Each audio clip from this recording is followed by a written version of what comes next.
عالم میں ہے نرالا، اعلیٰ ہے اس کا مقام، مرکز تحفظ اسلام، مرکز تحفظ اسلام۔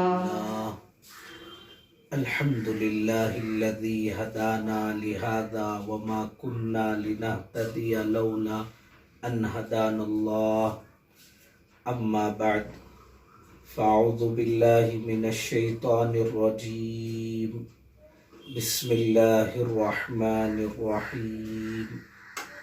شہر رمضان الذی انزل فیہ القرآن فیہ القرآن ہدی للناس وبینات من الہدی والفرقان، صدق اللہ العظیم۔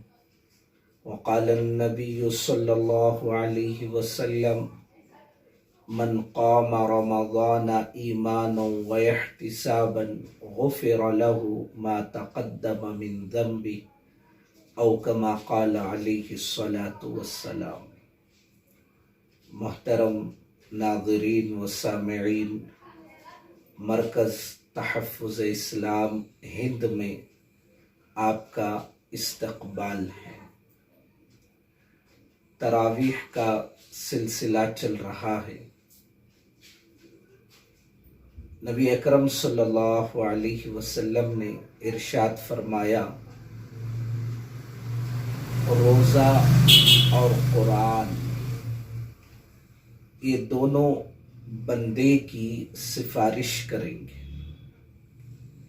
یعنی وہ بندہ جو روزہ رکھے اور قرآن پاک کی تلاوت کرے، روزہ عرض کرے گا، اے میرے پروردگار، میں نے اس بندے کو کھانے پینے سے اور نفسانی خواہشات سے روکے رکھا، تو اس کی مغفرت فرما۔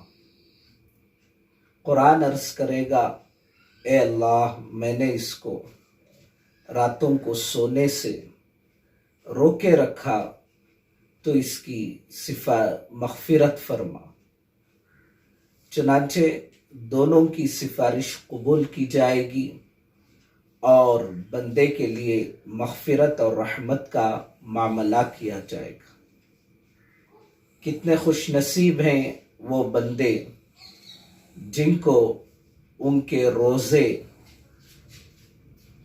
اور قرآن کی سفارش ہو اور اس کے بدلے انہیں مغفرت اور رحمت ملے۔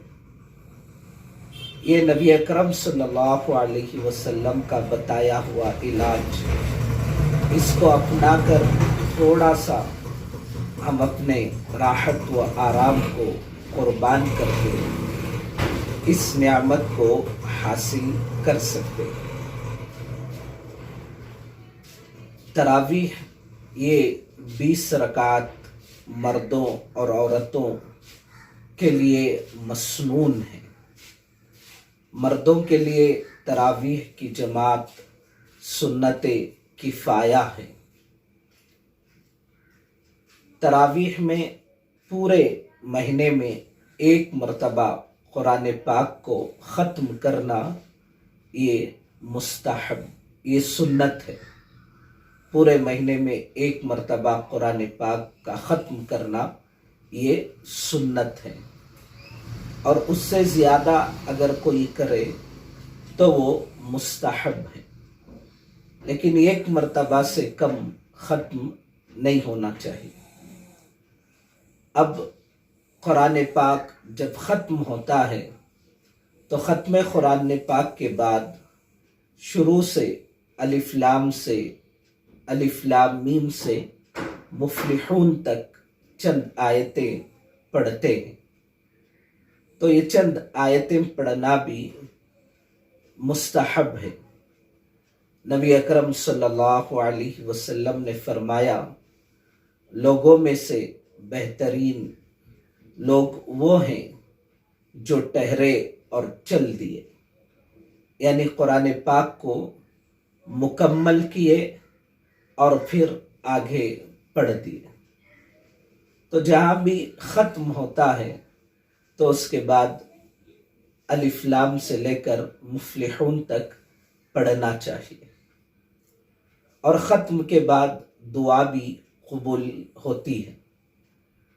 حضرت ارباز بن ساریہ رضی اللہ عنہ روایت کرتے ہیں کہ جو بندہ بھی فرض نماز ادا کرے اور فرض نماز کے بعد دل سے دعا کرے، اللہ تبارک و تعالی اس کی دعا کو قبول کرتے ہیں۔